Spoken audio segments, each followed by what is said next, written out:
De retour dans IDF1 Midi avec notre invitée aujourd'hui qui est Catherine Laborde.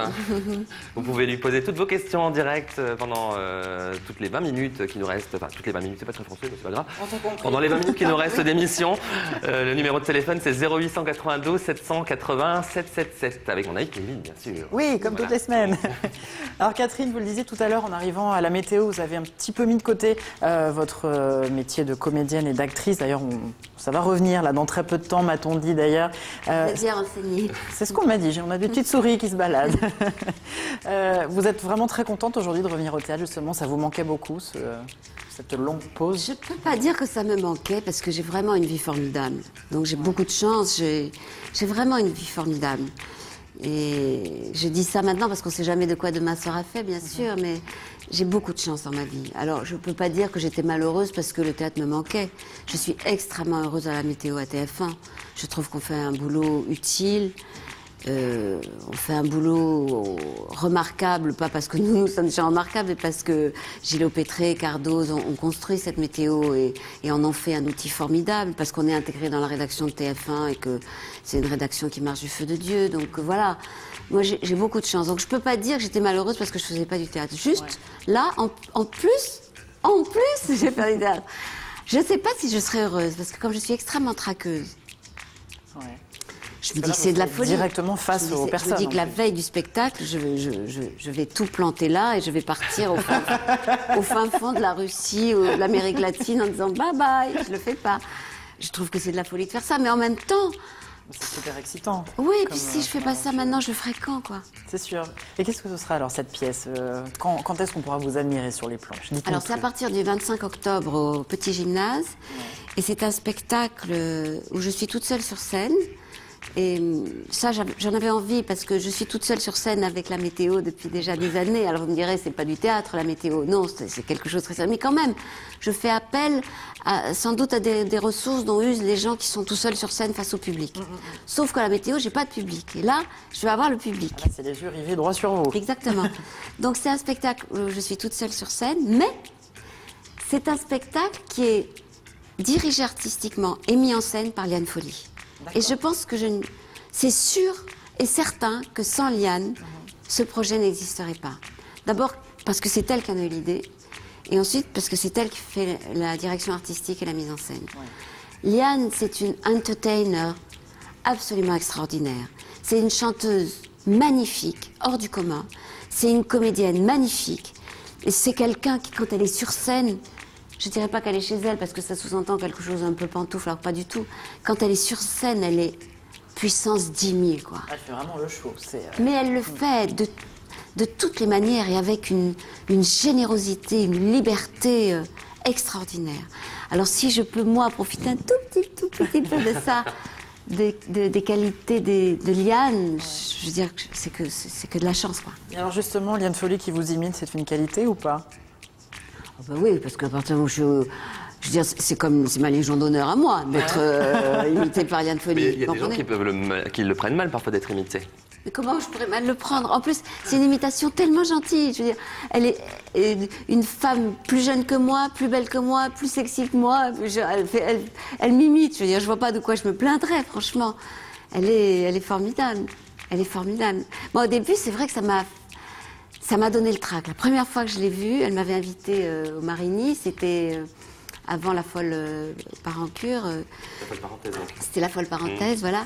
Et là, j'ai eu envie de me cacher derrière le fauteuil du voisin qui était devant moi quand j'ai entendu le générique météo et qu'elle a commencé à m'imiter. Et justement, sur regarder les images.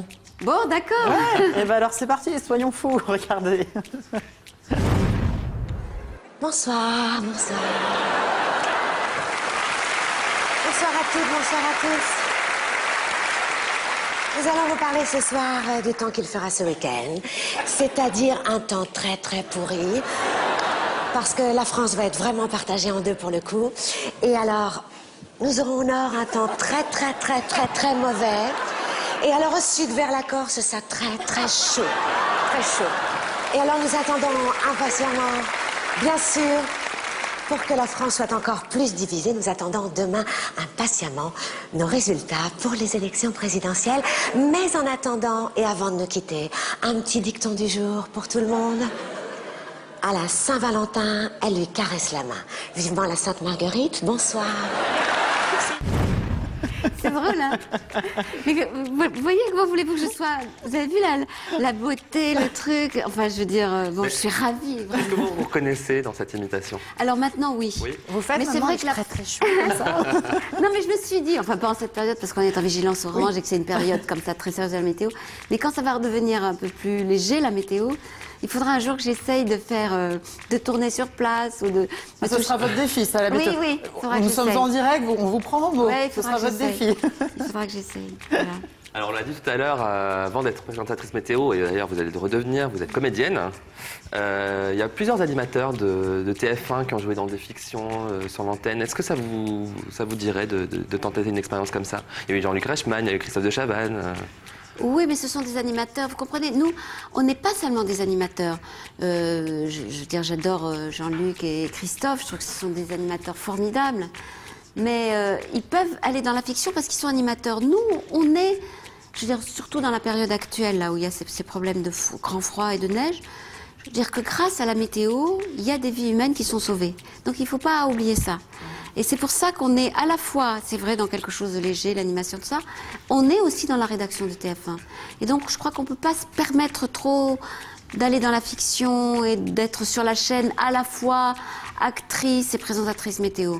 En revanche, séparer bien les choses et que je sois sur scène avec un spectacle, je pense que là, il n'y a aucun problème. Mais sur la chaîne elle-même, je crois que ça serait un peu compliqué. Surtout dans une période comme celle qu'on traverse. Et justement, la météo, comment vous allez faire pour vous organiser à partir du 25 octobre quand il y aura ce spectacle? Comment ça va se passer? On s'organise toujours. Vous savez, les comédiens, ils font toujours tout à la fois. Donc vous ne serez pas absente du tout de la météo? Non, pas du tout. D'accord. Non, non, je pense qu'en plus, le spectacle commencera à 21h, donc de toute façon, même avec les directs de la télé, de TF1, c'est pas un souci. Mais c'est gentil de vous intéresser à mes problèmes d'emploi du temps. Alors, vous en avez parlé tout à l'heure, vous avez une sœur qui est journaliste, oui. qui était effectivement, quand vous avez commencé, elle était sur TF1, et après on l'a connue au journal de France 2, maintenant elle est sage du CSA. Oui. Est-ce qu'il y a eu un moment où vous vous êtes dit ce serait bien qu'on travaille ensemble, où ça n'a jamais été évoqué ce sujet? On a travaillé ensemble. À la télévision en tout cas. Hein. On a écrit un livre ensemble. Oui, ça j'allais vous en parler. Mais c'était... Oui, j'étais déjà à la télé. Oui, oui, j'étais déjà à TF1. Oui, donc j'étais déjà à TF1. On a donc écrit un livre ensemble. Oui, on a pensé, on a eu des projets ensemble. On a eu des projets de talk-show ensemble. On aurait trouvé ça bien. Et puis bon... Après, elle a changé de chaîne et alors c'est pas possible de... Oui, c'est plus compliqué, effectivement. C'est plus compliqué, voilà. Eh ben, vous viendrez sur IDF1 faire un talk show, toutes les deux. Et pourquoi pas? Et... Mais quand elle ne sera plus sage au CSA. Enfin, on n'a pas le droit d'être à l'antenne. Mais sinon, voilà, elle ne peut pas faire les deux pour le moment. Alors, nous avons un appel pour vous, Catherine. Bon. Allô, bonjour. Allô, allô. Bon. On vous entend pas? Non, ben, je pense qu'on l'a perdu. Hein. On va enchaîner, Kevin. Oui, tout à fait. Non, on nous fera signe. D'accord, voilà. Bon. Alors c'est vrai qu'on justement parlait de votre sœur, Françoise Laborde. Vous paraissez totalement différentes toutes les deux. Oui. C'est que vous paraissez plutôt timide, réservée, alors que Françoise Laborde plutôt rentre-dedans, plutôt... C'est marrant de vous voir aussi différentes. Oui, mais on se complète comme ça. Je veux dire, on ne va pas marcher sur les plates-bandes de l'autre. On est en effet très différentes. Mais je vous rassure, nous avons les mêmes parents. Nous avons partagé la même chambre jusqu'à l'âge de 12 ans. Voilà, j'ai fait le conservatoire de Bordeaux, elle l'a fait aussi. Elle a été comédienne, Françoise, avant d'être journaliste. Donc voilà, on a habité ensemble pendant plusieurs années. Nos enfants sont très très proches. Les uns des autres, voilà, c'est bel et bien ma sœur. Ce qui est drôle, c'est que dans plusieurs interviews, vous avez confié que vous n'aviez aucune autorité. Non. Est-ce que c'est vrai? Oui. Oui, c'est vrai. Vous n'avez jamais de coup de gueule, par exemple? Si, ça m'arrive, mais ce sont des colères inutiles. Vous savez, c'est comme les colères des petits-enfants qui trépignent, qui tapent du pied, et puis bon, on attend que ça lui passe, ou on lui donne une fessée éventuellement. Ouais. Moi, on ne me donne pas de fessée, mais on attend juste que ça me passe. Mais je n'ai aucune autorité, que ce soit mon homme, mes enfants, mes chats... Personne ne m'écoute. Alors, tout le monde n'en fait qu'à sa tête. Alors, vous dites que c'était des coups de gueule, mais inutiles. On a retrouvé des images d'un coup de gueule, en revanche, qui était utile. Oh non! Vous voyez de quoi il s'agit ou pas? Non, je vois pas du tout. Puis vous dites oh non, alors? Mais parce que je veux pas me voir en colère. J'aime pas quand je suis en On colère. regarde pour nos téléspectateurs, on ne force pas à regarder l'écran. Regardez, c'était chez Jean-Marc Morandini il y a quelques mois suite à une application sur des téléphones portables. oui, non, mais ça, Là, vous avez c'était poussé un vrai coup de gueule sur le légitime. plateau Oui. et c'était légitime. Regardez.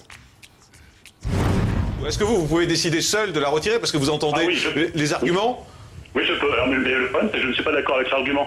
Moi, je pense qu'on est en 2011. Les heures sombres de l'histoire française sont passées à 70 ans. Alors, loin de moi, l'idée de dire qu'il faut oublier, on a tous un droit, un devoir, on a tous le devoir de se commémorer ces heures tristes de l'histoire française.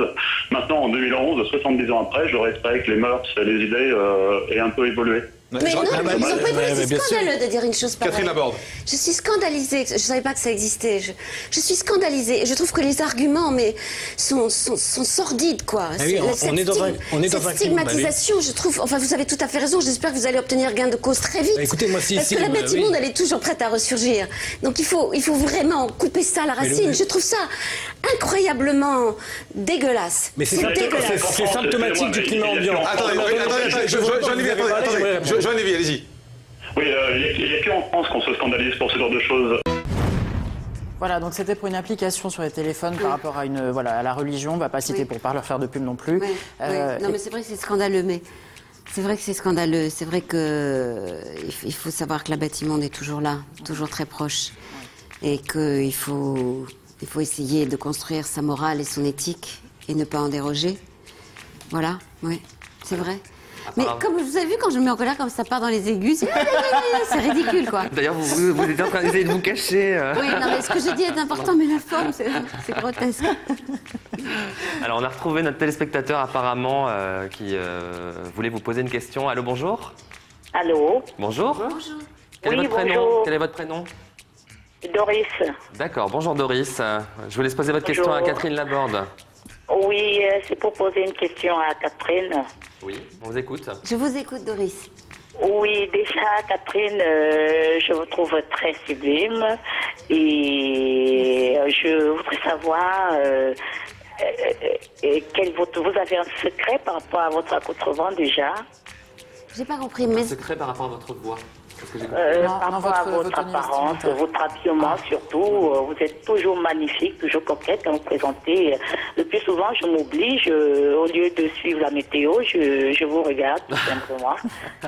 Et mes enfants le savent déjà, donc à chaque fois qu'il y a la météo, c'est mes enfants qui me rappellent, maman, c'est ton idole qui passe. C'est vraiment gentil. Et je voudrais savoir quel est votre secret pour être tout le temps toujours bien habillée. Le secret, c'est que je suis devant la caméra et que j'imagine pas forcément que tous les téléspectateurs sont comme vous aussi attachés à la tenue que je porte, que nous portons, mais je sais que c'est important pour les gens qui regardent la télé chez eux. Ils vont se dire, ah, pourquoi elle a mis du rouge? Ah, cette robe c'est bien. Ah, pourquoi elle a mis cette robe jaune? Je sais. Donc j'essaye toujours d'être au meilleur de moi-même. C'est une question de politesse vis-à-vis du téléspectateur. Donc j'essaye d'être bien habillée, j'essaye d'avoir la tenue qui convient. Alors vous vous en doutez bien, Doris, j'ai pas une garde-robe qui remplirait tout mon appartement. Donc on me prête des vêtements, je vais en chercher. Il y en a qu'on me prête, que je rends, que je rapporte. Enfin, c'est à vrai dire toute une économie en dehors de la météo qui compte pas mal dans ma vie de tous les jours. Comment est-ce que je vais m'habiller pour le bulletin? Et je vous remercie d'y prêter autant d'attention parce que c'est vrai que c'est très important pour moi. En tout cas, c'est avec beaucoup de plaisir que je vous regarde tous les jours. Eh ben, merci beaucoup, Merci Doris. beaucoup. Merci pour C'est votre très appel. plaisir. Merci. Et autre chose, tout à l'heure, j'ai regardé dans les coulisses, vous ne présentez pas l'émission à partir du tableau qu'on voit derrière vous. Excusez-nous, nous n'avons pas compris votre compris. question. J'ai vu dans les coulisses, quand vous avez montré comment ça se passait dans les coulisses, la présentation de la météo. Il y a le tableau, le grand tableau qu'il y a derrière vous, n'avait rien du tout. Oui, c'est ça. Et Oui, c'est ça, c'est ce qu'expliquait Evelyne. Exactement. C'est ce qu'on appelle le fond bleu. En fait, tout ce qui est bleu devient la carte de France. c'est pour ça qu'on parlait des vêtements. Vous ne me verrez jamais habillée en bleu, parce que sinon, au lieu de ma robe, on verrait Grenoble ou la Bretagne. Donc voilà pourquoi on se voit à la télévision. Finalement, on se voit comme vous nous voyez. Pour qu'on puisse voir la Bretagne. Vous voyez? Ah d'accord, ça j'avais jamais compris ça et de toutes les façons, il y a longtemps de cela que j'avais voulu vous parler. Parce que à chaque fois je vous regarde, je me dis mais quelle est cette belle femme qui est toujours surtout bien habillée, parce que c'est vrai on vous prête mais ça vous va très bien aussi. C'est pas tout le monde qui les porte bien comme vous les portez vos vêtements. Voilà, merci Doris. On est obligé d'enchaîner malheureusement. Merci pour votre appel. Merci. Merci. Est-ce que je peux avoir une photo de vous aussi, s'il vous plaît? On va s'en occuper, ne vous inquiétez pas. On va prendre vos coordonnées. Bien sûr. Merci. Merci. Au revoir. Merci, Au revoir. Alors, on a parlé un petit peu tout à l'heure avec Isabelle pendant le quiz. Vous avez écrit plusieurs livres où vous avez notamment un petit peu exposé votre vie personnelle. C'était quoi la démarche en fait? Ça partait de quelle envie? Est-ce que vous m'autorisez d'abord Ludovic à dire que le livre que j'ai écrit avec Thomas Stern, votre compagnon donc? Mon compagnon, et qui s'intitule Si tu ne m'aimes pas, je t'aime, il sort là... La semaine prochaine, en format poche. Voilà, dans la collection J'ai lu. Et hier soir, mon compagnon relisait le livre, puisqu'on vient d'avoir quelques épreuves de ce format poche. Et il m'a dit, qu'est-ce qu'il est bien ce bouquin? Qu'est-ce qu'il est bien?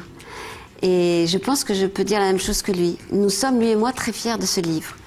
Alors nous sommes dans ce livre les auteurs, puisque c'est écrit par nous deux. Nous sommes aussi les narrateurs et nous sommes aussi les personnages. Pour autant, il ne faudrait pas croire que ce qu'on écrit là correspondent à un témoignage tel qu'on pourrait le faire dans un commissariat de police ou dans un magazine People. C'est un livre que nous avons écrit, donc où il y a des choses... Comment dire? Tout est vrai, mais tout est vrai dans les mots écrits. C'est pas forcément la réalité telle qu'elle existerait pour d'autres. C'est d'ailleurs l'intérêt du livre. Un des intérêts du livre, c'est que lui raconte des choses, la même chose, moi je raconte la même chose, et c'est pas la même chose. Et le livre est construit sur ça aussi. Quand on a eu la commande de l'éditeur pour ce livre, on était fous de joie parce que ça faisait des années qu'on s'échangeait des mails. On répond l'un à l'autre, on rebondit sur un souvenir, sur une formulation, sur un espoir, sur un passé, sur quelque chose de vrai, sur quelque chose de faux. On rebondit toujours l'un sur l'autre. Et on avait déjà 300 pages. On s'est dit, ben voilà, le livre est écrit. Et pas du tout, on a tout repris et on a tout recommencé quand même.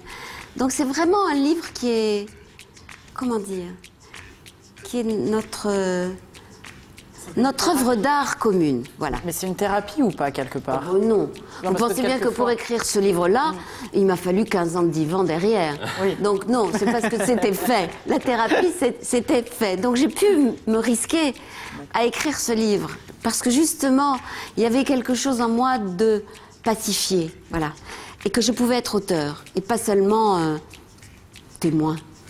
Alors vous avez employé le terme risqué. Oui. Est-ce que vous êtes dit, je prends un risque quand même Parce qu'effectivement, il y a une partie, vous avez dit effectivement un peu de votre point de vue, du point de vue de votre compagnon, qui sont des personnages, mais qui sont en même temps vous-même. Est-ce que vous êtes dit, est-ce que c'est pas compliqué d'exposer comme ça des choses très personnelles Je ne crois pas comment est-ce qu'on peut écrire un livre, et dans le mot écriture prend tout son sens, sans dire des choses...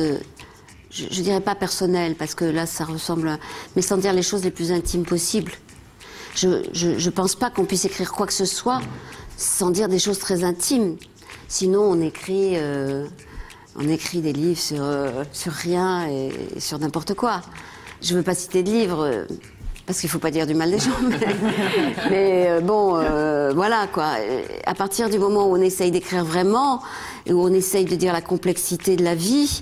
Forcément, on est amené à dire des choses très intimes parce que c'est sur ça aussi que les gens peuvent se retrouver et pas sur l'anecdote. Parce que, bon, anecdotiquement, il n'y a pas beaucoup de présentatrices météo qui vivent avec un homme qui est publicitaire et agrégé de philo. Donc, voilà. Donc, pour arriver à ce que les gens se reconnaissent dans ce qu'on écrit, ben, il faut toucher leur intimité. Pour toucher leur intimité, il faut aller chercher dans la sienne pour écrire. Est-ce que ça veut dire que votre prochain livre, dont vous avez parlé tout à l'heure, évoquera également des passages de votre vie personnelle ou pas?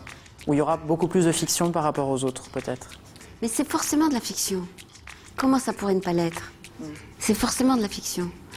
Mais... Du moins inspiré. Mais c'est vrai que sans doute dans celui que je veux écrire là, que j'ai commencé à écrire, sûrement il y a, comme vous dites, un peu plus de fiction dans la mesure où je raconte pas forcément une histoire d'amour.